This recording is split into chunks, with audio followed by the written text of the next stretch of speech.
We have to show up for one another. We have to be our biggest brand ambassadors. We have to be our biggest sort of advocates, our biggest cheerleaders. We also have to sponsor one another as Black women, right? So often people always talk about mentorship, or I need a mentor, or I need a... No, you don't. Sometimes you just need a sponsor. You need somebody to sign off their name on your name to get what you need. And often for me, it has been other Black women who've engaged in that sponsorship for me. It's been other Black women who've provided that mentorship for me. Obviously, also Black gay men have held me down. Love my family. Black women, I do. But Black women have really shown me that it is being community centric and being sort of a girl's girl that is going to get you further than choosing the opposite of those things. In terms of things we have to learn, I think it's the exact opposite of that, right? Welcome to the Real Talk, Real Impact podcast. This is the podcast where we center the voices and lived experiences and bold ideas shaping the future of public health. I'm your host, Dr. Marissa Robinson, and I'm joined here by my sister, my soror, and my homegirl, Dr. Brit Williams. Welcome, sis. How you doing today? I'm doing well. Hey, y'all. Hey. So before we get into this, I need to tell the people a little bit about you because the resume is stacked, y'all. And if you don't know about Dr. Brit, you need to get into it. So she is an internationally recognized speaker, public scholar, educator, researcher, and personal prep user and advocate. She currently serves as an associate professor of education and public health sciences and offers consulting and speaking to a range of organizations, entities, and groups. As an interdisciplinary education and public health scholar, Dr. Williams has received more than, and I repeat, more than $2 million. Hello? Somebody turn this up. In foundation and federal funding. She's presented over 200 conferences, y'all, sessions, keynotes, and workshops worldwide, period. And she has published over 40 peer-reviewed manuscripts and book chapters. Dr. Brit has previously served on the hashtag #IamHIVPossible with Black Women's Health Imperative and frequently uses her social media and platforms to advocate for sex-positive, women-forward sexual education. Siblings, ladies, gentlemen, and all those who are under the sound of my voice, give a virtual warm welcome to Dr. Brit Williams. Woo! Thank you. Thank you. You're Bios so are welcome. weird. Thank you. I Bios know. are It's weird. like, oh, yeah, I really am her. I'm her. Yes, you are. You are her. You are her. And anytime that I can gas you up, you know, I'm going to do that. Okay, so we're going to jump right in. And before we, unpack some of the real nitty gritty questions, let's go ahead and set the landscape and tell the people a little bit about your story and how did you end up doing the work that you do today? Yeah. So I started out in education. Actually, scratch that. When I was growing up, I thought I was going to be a lawyer because I'm a yapping ass bitch. And so I'm screaming I'm serious. so bad. I'm serious. And so I think about rest in peace, Young Dolph. That Young Dolph line, he liked to argue, so I sent that bitch to law school. That was going to be me, right? I took the LSAT, I did the whole things. I was ready, locked and loaded. And I took a graduate education class at the Columbia University Law School. Mm-hmm. And I was like, these people are insufferable. This is absolutely not what I'm imagining the rest of my life insufferable. Maybe I was over it and done. So I was like, let me get my A in, education law and policy. And let me go ahead, dip slide right out and figure out what the hell else I'm about to do for the rest of my life because this is not it. And so as I was thinking about that, I thought, okay, I'm really good at school. I love academic research. Let me try some things out. But I started out in education administration. So I'm a first generation college graduate. I knew. Hold on. Just read that bio. But did y'all just hear that? First generation. So it's not only is she iconic, but she's a first generation icon. So let's be clear. Be clear. Okay, keep going. Sorry. You're so sweet. No, but I'm super first gen. So I've been joking that I'm going to come up with a research article about a theory of super first gen because there are first gen college students and graduates who have like an aunt or an uncle or someone who's not their parents or guardians who went to college. I didn't even have that. Like I am literally the first person in my biological family on both sides of my family, of all of my first cousins, aunts and uncles, second cousins to obtain a college degree. And so I went to school and I was like, this is real easy. And I just kind of kept going. And so I ended up in education administration, specifically on the higher ed side. So I was running residence halls, which It is kind of absurd that we allow really, like, at least in my case, hot 22-year-olds to run a residence hall full of people that they were literally in college with, like, yesterday. Right, I right. can't believe I had that much responsibility as a 22-year-old. Who thought this was a good idea? I started out over there. I loved it. I was having a good Uh-huh. experience, and then I wasn't. Right. And so I have this Mm. article on workplace policing, which we could circle back to that, right? Because being a Black woman at work, you're never alone. A white person is It's always watching. exhausting. It's White person is exhausting. always watching. But I had this supervisor who was like, "Oh my God," and da da da, and she called me an ungrateful little bitch and all of these other things. And I was like, I wonder if other Black women have these problems at work. And so you mix Mm. that with my former interest in law and my interest in being argumentative and always right. Word to Samantha Jones. Okay, that's my girl on Sex and the Period. City. Yes. I am always right. Always right. Um, Never wrong. okay, I need to figure out, I got to do something. I got to document this. I need to figure out, is this just a Brit Williams problem, or is this a problem that Black women across the board are having? And so that's how I ended up in educational research. I wanted to think about the experiences of Black women administrators, Black women leaders, everyone from the Black woman who's running a residence hall or working in career services, to the one in athletics, to the one who's doing campus photography, to the university president. How are they sort of navigating and experiencing the collegiate environment as a workplace and as an organizational entity? Mhm. And so I was doing all of that, eventually became a graduate student for the second time because, God forbid, I stopped going to school. I don't know how to Uh, stop accumulating degrees. yeah, we have an issue. We need to sit down. We do. We have a Black girl meetup about how we Right. always like, I'm stressed. Let me go ahead and get this another Let me master's. go ahead, get another bag, another degree, another comma. Yeah. Like, Bitch, why is that our trauma response? it is a trauma response. And we got to unpack that because people picked up on it and now they firing us left and right. You know. Mm. It's Okay. giving hater. It's giving Yeah. hater.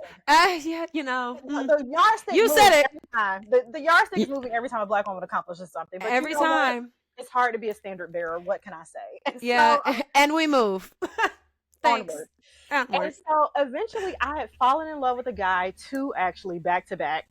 Here in Atlanta, they were both living with HIV. And I was like, And I went to this event that was put on by Sister Love in Sister Love. Atlanta. Shout out my Spelman Was it sister. Sister Love or Sister Love? But it was Sister Love actually put the event on. Yes. And then, I had just finished. Days on. Yes. I had Mama just Days finished, on. Yes. I had just finished the quantitative methods courses for my doc program. So I'm like deep in my stats or whatever. And so one of the speakers get up here on the microphone and she's like, here in Atlanta, Black women are the fastest growing demographic for HIV. Bitch, what? What did she just say? And so I'm looking around the room, ain't nobody moving, ain't nobody speaking, nobody said nothing. And the crowd went silent. You never look. You're probably wondering how I got here. Right.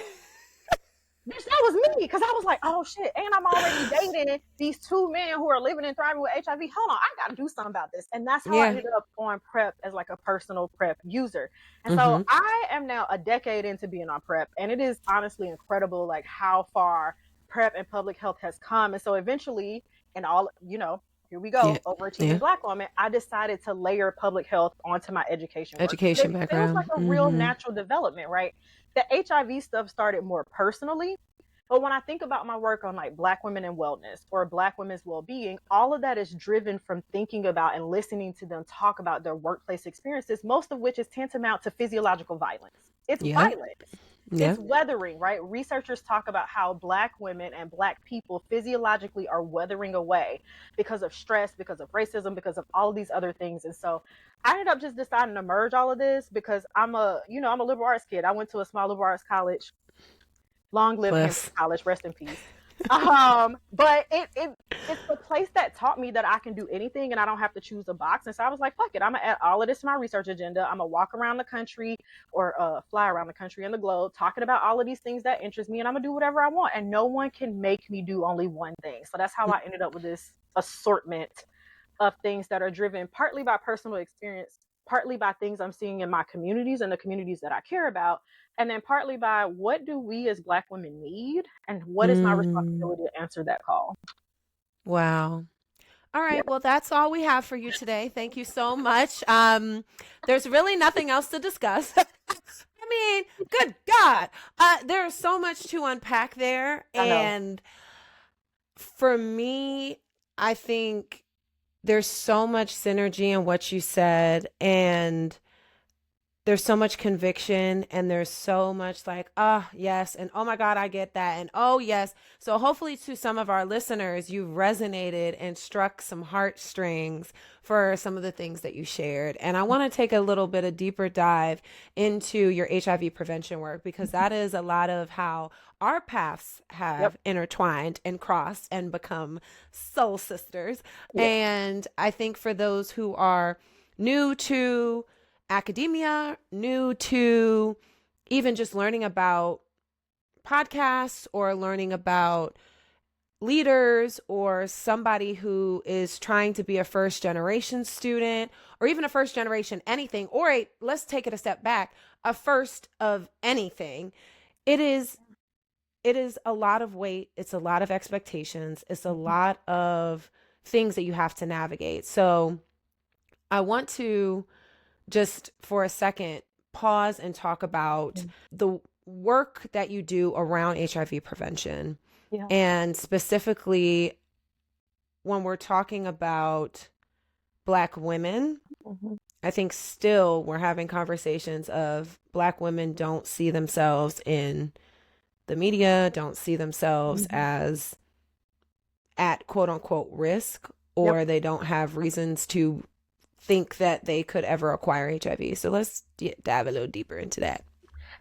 Yeah. Oh my gosh. There's so many things going through my mind right now. And the chief one being, right, this started for me because I didn't want the partners that I was engaged with and in these committed relationships with to feel like the onus of maintaining my HIV negative status was on them. Right. Mm. Like, I don't Can you want. can you can you tell our audience a little bit more? Like, what do you mean by that? Yeah. So, if someone is living and thriving with HIV, if they're in care and they reach undetectable status, right? U equals U, undetectable equals untransmittable, Mm-hmm. then there is a very reduced likelihood that I would acquire HIV from this person, whether we Correct. have protected, partially protected sex or unprotected sex or whatever, right? Mm-hmm. But right, I don't know what it's like to live with HIV. I can imagine it's fucking exhausting. It is Right. emotionally taxing. It's probably physically taxing. Like, we know Mm-hmm. what it does physiologically to the body when you Right. are trying to fight to maintain life, right? Mm-hmm. So if this person is already over here dealing with all of that, why should they then also have to worry about, if I don't take my medication, or if I'm not adhering, or if I'm not doing this, or if I'm not doing that, I'm going to also impact Brit's life. And so for me, I started taking PrEP because I was like, well, let me take some of that burden and worry and anxiety off of you as someone that I have Mm. chosen to be in a committed relationship and sexual relationship with. And so that was a big piece of my sort of foray and entry into that. And so as I Mm-hmm. thought about that, I was like, wait, if I'm doing this for the folks that I've been engaged with over the course of time, and I've run into so many people, I've been joking with some of my friends that, like, I am a magnet for people who have long-standing chronic illnesses and conditions, because people see me online and I'm like, no, I won't let something like HIV get in the way of me finding love. And so people who are like, oh my God, someone will love me, end up finding me and they're like, help me, walk me through this, talk to me about how I date and how do I disclose and how do I do all of these things. Yeah. And so I'm Yeah. having these conversations in the DMs and in the privacy of places like Clubhouse, right, during the pandemic in particular, were some spaces where people just disclose everything to me, which Mm-hmm. honestly is the highest honor, because first of all, I'm like It an internet is. auntie, like Yes. sister girlfriend to a lot of random people who have no idea who I am, but they know that I'm genuine. I mean what I say, and if I don't know the answer, I'm gonna find the right I'm gonna find experts it to for get you you. the answer. We gonna go get Hello. it. Yeah. And so all of that led me to think about, okay, if I know all of this, what is my responsibility to other Black women, right? Mm-hmm. Because I wasn't sleeping with Black women who were living with HIV, but you go back to that moment where I'm dating these folks who are living and thriving with HIV. I'm also kind of hearing all of this as a grad student. I just finished my stats class, right? Like, think about the whole corpus of my experience. I now have a moral obligation to tell other Black women what I know. And What that you is why know. I do things like I Am HIV Possible with Black Women's Health Imperative. That looks like showing up to speak on panels. It looks like talking about this on social media openly. It looks like when people post really ignorant, Oh, people post some ignorant shit on the internet. I mean, people just every talk day. out of every size of their body, every hole, every orifice. Like, if Yep. words can come out, people will let it come out, People gonna right? do it. Yep. And so I felt like I had to do something to make sure people had scientifically and medically accurate information. And so that's how I Mm-hmm. ended up using my social platforms to do some of that. I don't know if that's answering the question, but like that's really what's on my mind, right? Because I'm like, I can't leave this up to chance, especially if I'm Right. sitting across from experts like Dazan and all these other people who are saying, like, Black women, this is what it looks like for you, and you've got to think about this. And if you've moved to Atlanta, and I focus a lot on college students because higher education is the demographic that I research and study, right? So if you didn't grow up in Atlanta and you don't know a whole lot about HIV, you could be moving from a state where you go from a 1 in 75 chance of acquiring HIV to a 1 in 15 just based off Mm-hmm. zip code, and you Just have based no off the zip fucking code. idea. Yeah. Yeah. And so And a lot of people have been under their parents' insurance or weren't even engaging in any sort of exploration. And now you out the nest, and now you letting your freak flag fly. which is cool. Like, Which is cool. Oh, let the freak flag fly. Like, But let's do it responsibly and have all of the resources. Right. Exactly. And because y'all are scared. Right. But my thing is that the gag for me is y'all be so quick to bust it wide open and tell them to bring it back. And yet you're scared to talk about a status of HIV or even getting tested together or even talking about what that would look like in tandem with each other before we even lay it down. And that to me is nuts. Because you are sharing spirits. You are exchanging things. Yeah. Hey, I'm respectability politics aside, I'm not shaming anybody's, I'm not yucking anybody's yum. Be clear. But what I need for my people to do, and when I say my people, I mean anybody under the sound of my voice, to understand is that you have a responsibility that if you are going to engage in any activity, you should be trying to figure out what is the best place for me to have in terms of information and a level of awareness so that I can make the best informed decisions possible. And I don't think people are doing that, and nor do they care, or they think I am never doing those things, or I'm not a part of said community, or insert whatever misinformation or BS stigma that's out there. Everyone's HIV possible, what you just said. And I think that is the one thing that people are, talking about or are so ashamed to talk about. But there's a whole slew of new conversations that need to be happening. We got this TM7 rolling around. That's a newer infection. There's STDs and STIs. There's antimicrobial resistant strands of gonorrhea going around. Yep. Okay, so be clear. This is just one of a dichotomy of issues, and I just think responsibility is needed across the board. No one's immune. I'm a yes and. Now here's why I'm a yes and. Because give me more. Here's my thing specifically for why I talk to Black women, right? I think there is a perception of Black women that we are super women, we're so powerful, we speak up, we advocate, and all of those things can be concurrently true until we get into a situation where power differentials and the desire to be liked shape how we show up. Now, what the hell do I mean by that? Condom negotiation is a real thing. I have so many sisters who, you at the nail salon, you don't even like how homegirl did your nails. You can't even talk back to the person at the nail salon who did your nails wrong. So how the hell I'm going to expect you to talk back to somebody who got you on the bed with your pants pulled down, ready to go do whatever it is that you all have decided to do, and now you're scared to say you have to use a condom, or you have to think about this, or show me your my chart, or whatever the case may be. And so I think for me, that's also part of why I talk so much about PrEP, because it is a self-centered, self-started, self-motivated way for you to be able to engage in an added layer of protection. If you don't know how to tell somebody to get the fuck up off of you, or you're not going to have sex with me if you can't show me your test results, or if you can't do whatever, right? I was just reading online on Threads about a story where some guy, him and the woman had been dating for a few months, and they went and got tested together, and I guess his results came back and something showed, and so he was trying to show her an old screenshot instead of a screenshot with the date from the day that they went. And so she was like, nah, you're playing with me. But what if you don't have the discernment or the knowledge or the what if you're not even looking close enough to notice those kinds of things? And so I think it's a yes, we need to think about personal responsibility, but also let's be real. A lot of people are scary and haven't flexed that muscle and haven't developed that muscle to get away from that scare and that fear. I totally 100%. No, I 100% agree.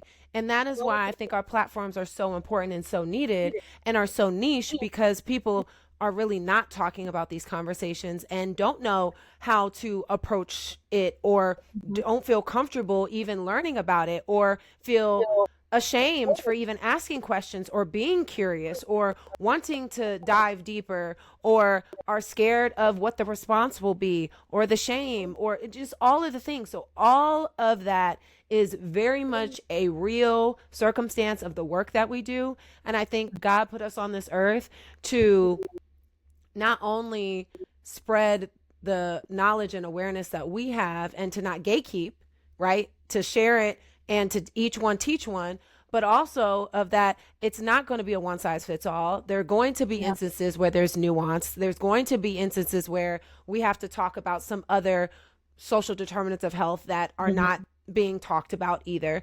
And just this system that has never really been built for us, that we have to eventually navigate and try to understand, where do we fit, where can we be our best selves, and where can we center pleasure, our wants, our desires, Mhm. and the things that we essentially want at the end of the day.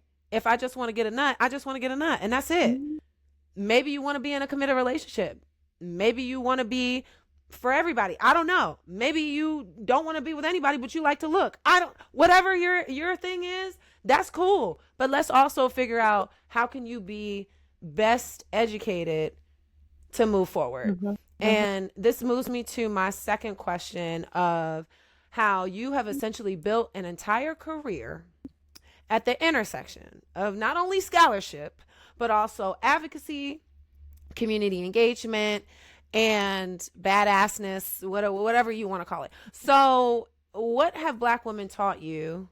And this can be related to HIV Yeah. prevention or also just public health. And what are some things that we still need to learn?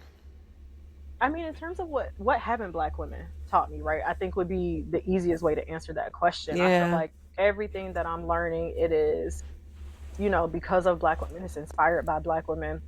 I think some Mm-hmm. of the chief things that I've picked up is that nobody is coming to save us, right? All we got is we and us as Black women. I'm somebody who started out on Twitter like back in the early years of Twitter. I had to nuke my first one. She was famous, girl. She was famous. She Not was a the famous second one. The girl. first one was worse because I was really out in these digital streets fighting misogynoir before I knew that as a terminology Term. for what it Yeah. was, right? Mm-hmm. And so, which is, the racism we experience is gendered, and the gender discrimination we experience is racialized for people who don't know misogynoir. Just got to throw that in there. But Mm-hmm.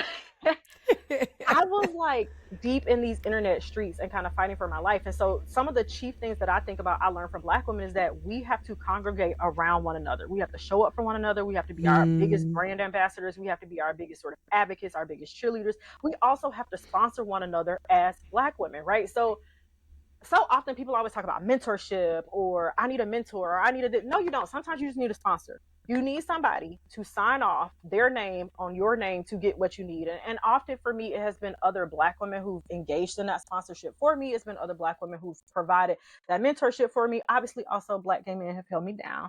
Yes. Love my Yes. We family. love But we love Black our women, family. I Mm-hmm. do. But Black women have really shown me that it is being community centric and being sort of a girl's girl that is going to get you further than Mm. choosing the opposite of those things. Yep. In terms of things we have to learn, I think it's the exact opposite of that, right? Like far too many of us, and I say this as a Southerner, I'm from Atlanta. I'm ATL born. I'm ATL bred. When I die, I'm gonna be ATL dead. I love my city, I'm. and You know what? Okay. I said what I said, and I ain't changing it. I do. I love Atlanta. It everywhere I am, Southern ground is. I say this as somebody who is employed in New England, right? Everywhere Mm-hmm. I go, Southern ground is. And at the same Mm-hmm. time, um so much of the culture in the South is around having a man by any means, being in a relationship by any means, having a partner or being partnered by any means. And I think sometimes that causes us to betray that sisterhood that I'm talking about, that I've learned from Black women, because it feels more important to be attached to someone or to have a man's name attached to you. Now I recognize I'm saying this as somebody who is perfectly happy being single, and I also am really tired of us as Black women like having to make ourselves small, of us choosing to put these other things before us that don't Yeah. necessarily serve us. And so I think that's an area of improvement, not only for us as a collective of Black women, but something that I try to aspire to live up to every day. And do I live up to Mm-hmm. that every day? Probably not. Am I 90/10? Most likely, right? Yeah. And so that's part of my North Star and the thing that's like my guiding light to borrow from the back of the room, right? And Right. so I think those are some chief things. I think the other piece, and I've learned a lot of this from being in a community with Black women in the kink community and Black women, Mm-hmm. sex workers and Black women who do sexual education. We have got to start putting our pleasure first. I think for so many in the Black community, we don't even have real powerful, meaningful, deep conversations around sex. Yep. So if we're not getting that at home, we're not learning it, we're not practicing it, we end up in these situations where sex effectively becomes something that happens to us instead of something that happens with us. And I Mm-hmm. think for so many Black women, it's hard for us to take that ownership and that sexual power and sort of reclaim it. And it's necessary for us to do that in order to move forward, not only as individuals because we deserve it, but also as a community.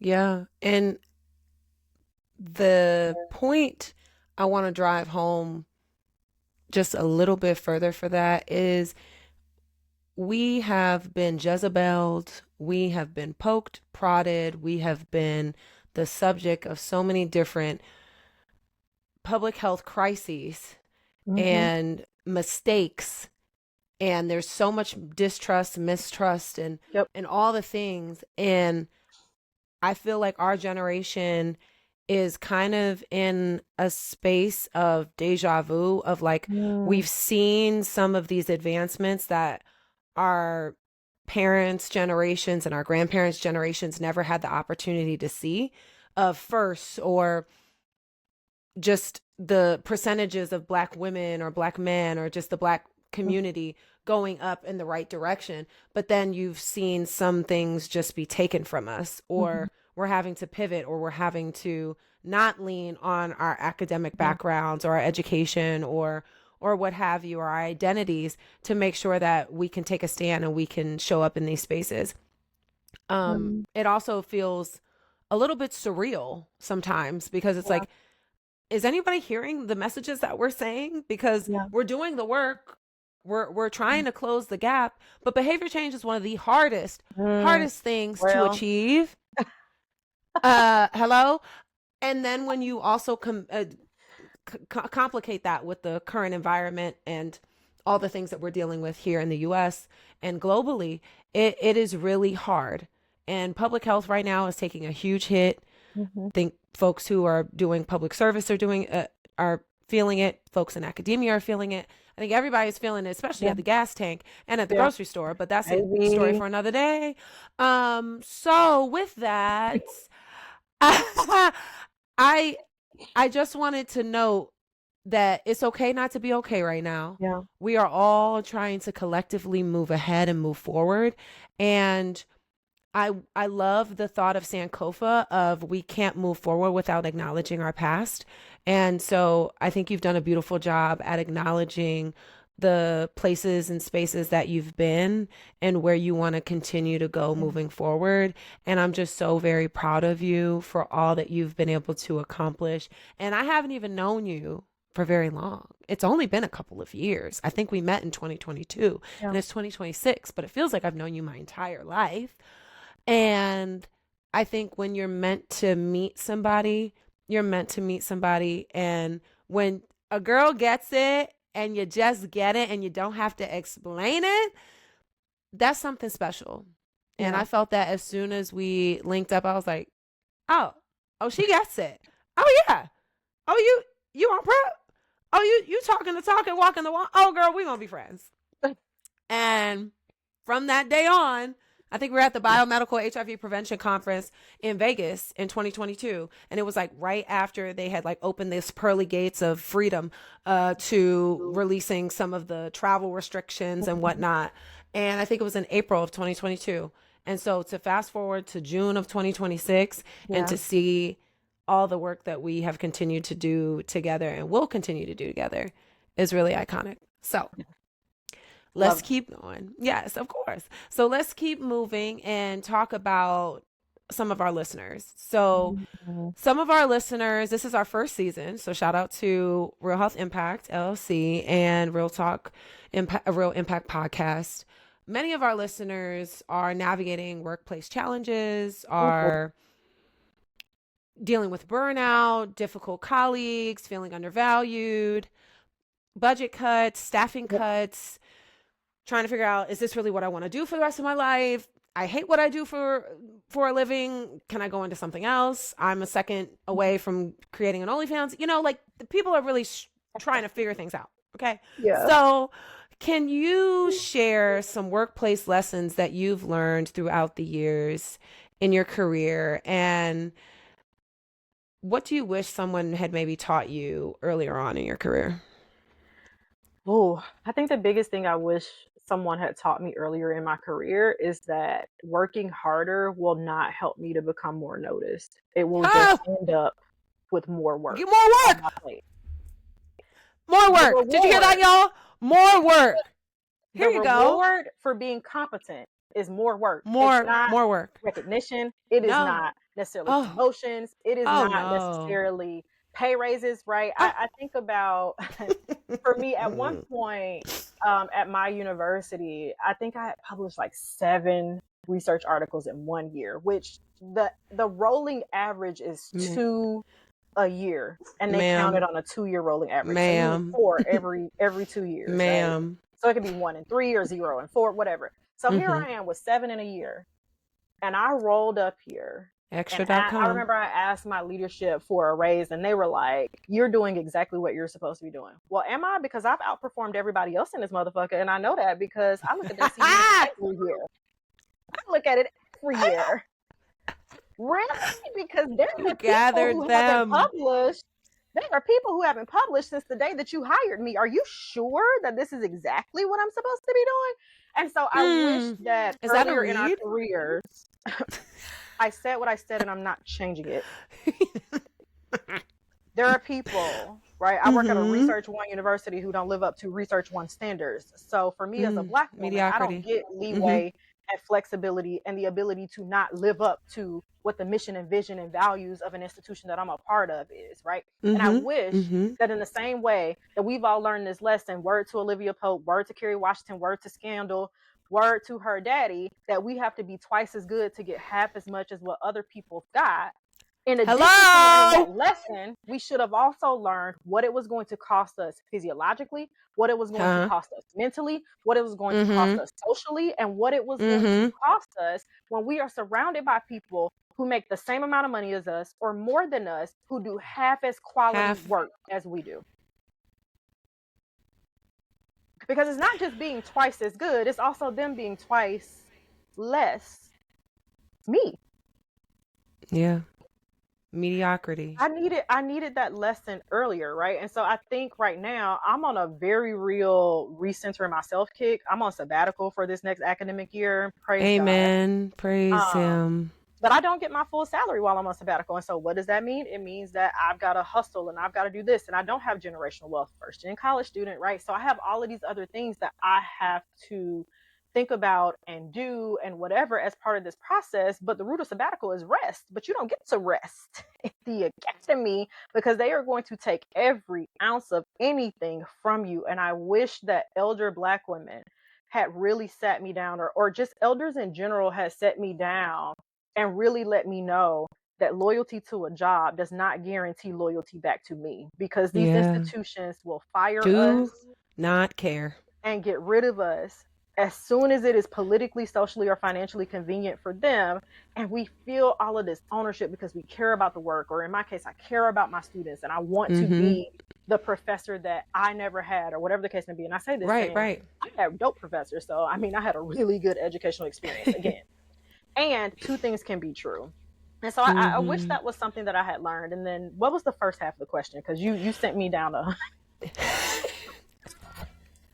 you sent me down a My place. girl said, I'm going to take you to church real quick. Let me give you a sermon. So that folks are navigating workplace challenges and burnout, difficult Nice on colleagues. navigating some of that. Worry about yourself. Yeah. I know that sounds, and it can feel trite, and I know it can feel really scary to recenter Mm, ourselves. But I think if some of us practice small acts of resistance, and those small mm-hmm, acts of resistance are all rooted in taking care of our individual selves and the people who have mm-hmm. our backs, I think especially for minoritized folks, that can be life altering, right? Yeah. I think those micro acts of resistance are really going to be the things that help us to get through. I think also, as we're navigating some of this, figuring out what kind of collective power do we have, how do we harness it, and how do we use it for the betterment of everyone who is Yeah. suffering, right? We're living under late stage capitalism in the United States. Let's just call a thing a thing. It is hard as hell out here. And so, Mm, what do I have to give? What do I need from people I'm in community with?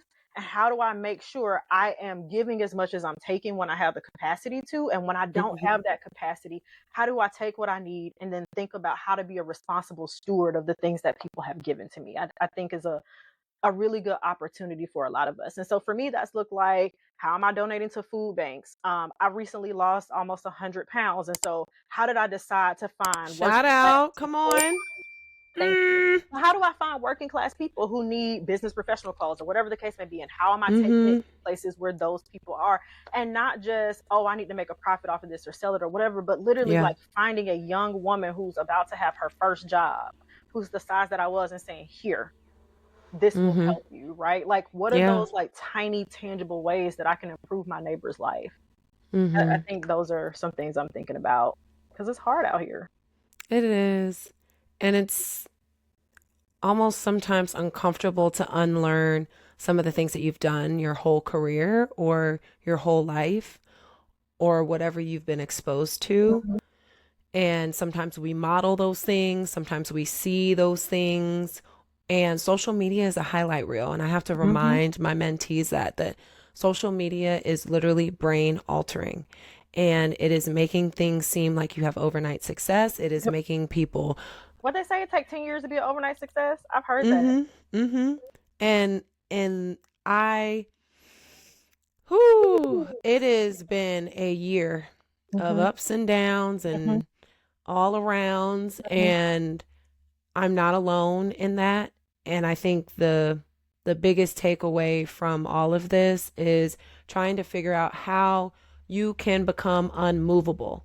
Mm. How you learn, okay, you have haters. Okay, you have people that don't want you to be successful. Okay, so how are you going to negate what they are doing? Yeah. How are you going to yet still rise? How are you still going to say, okay, despite all the things that are going on around me that was never built for me in the first place, I'm going to Mm. still do what I need to do to show up for my family or to make a difference and so that my name is a household name. Mhm. As Black women, we always have our cape and we're always thinking about other people.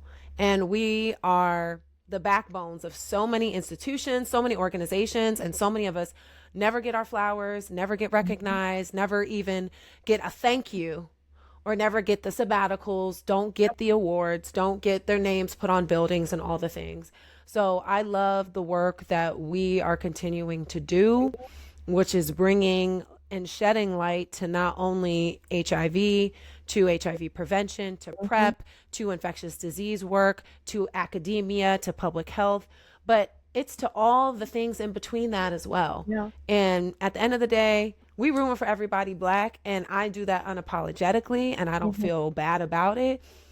And I'm so appreciative of all the things that have shaped me into the person I am today. And using that same kind of motto for the work that we do in mentorship Mhm. and in trying to be selfish and focusing on ourselves, Yeah. it can feel like we're crabs in a barrel sometimes. And we Mhm. are our biggest problem, in addition to not having the same opportunities as some other folks.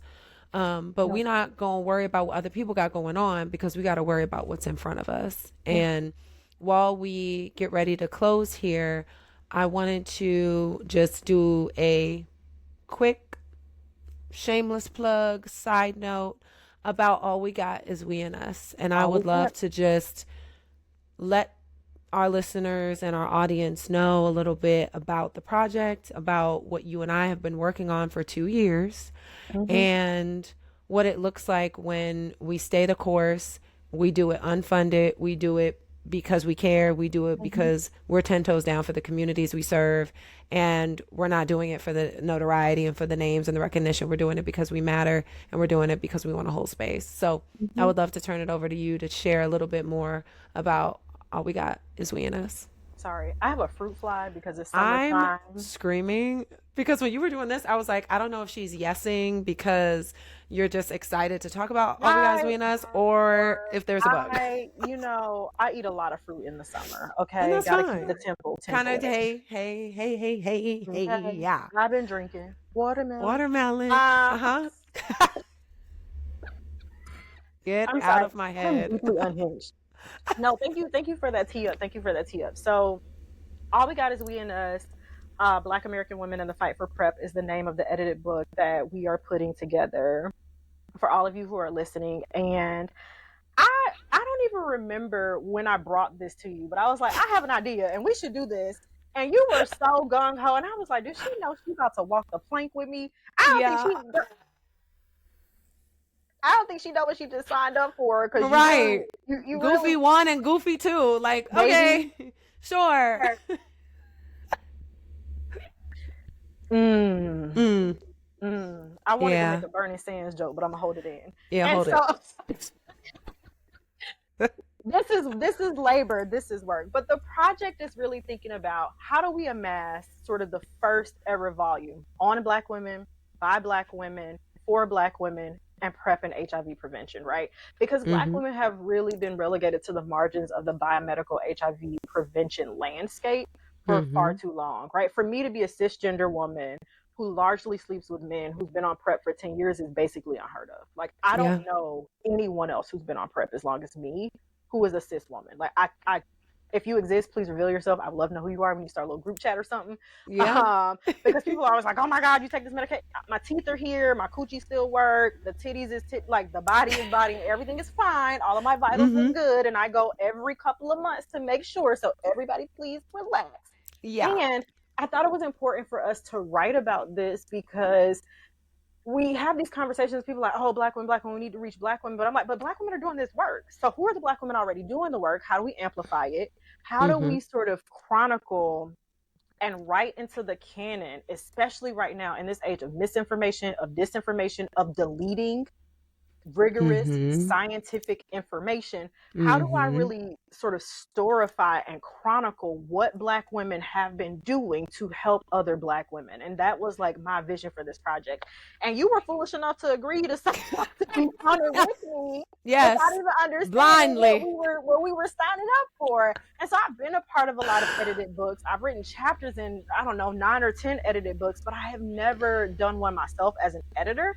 And so this has been a learning journey of what it takes to put together a project of this magnitude, especially because we're not just doing an academic project. Like, yes, it is a book that is, in my mind, I would love to see in schools of public health and medical schools and all of these places Mm-hmm. so that people can learn Mm-hmm. how to better sort of engage Black women in those spaces, but also organizers and people on the ground and folks at testing agencies. How are they thinking about where Black women show up in the conversation? And so when you mix academics, Mm-hmm. community, Mm-hmm.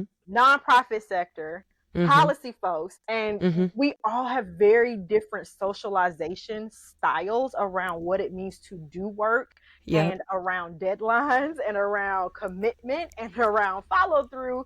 That Mm-hmm. creates a whole bunch of different things, right? And so it's been a really fun experience. It's been a project that I feel the most pride and joy about.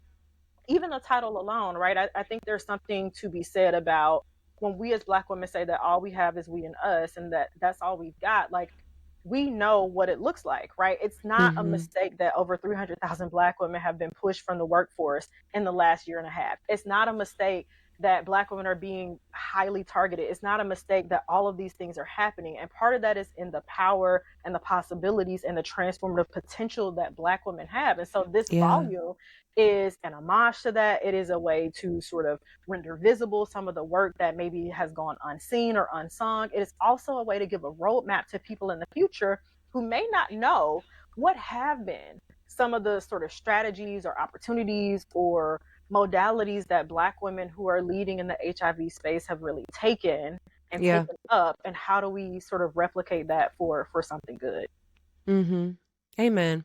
And there's, for those who don't know, PrEP was first brought on the scene in 2012, and it's 2026 now, and yet there's still a disparity when it comes to women, and specifically Black women. And the data showed us this, and we know that Black women are also disproportionately impacted by HIV. And there are countless Black women that didn't even know about PrEP and could have potentially been on PrEP and not seroconverted and acquired HIV if they had, a HIV positive partner, someone living with HIV. They could still have a serodiscordant couple, which means that somebody is HIV positive and another person is HIV negative. So I am, again, I don't regret it.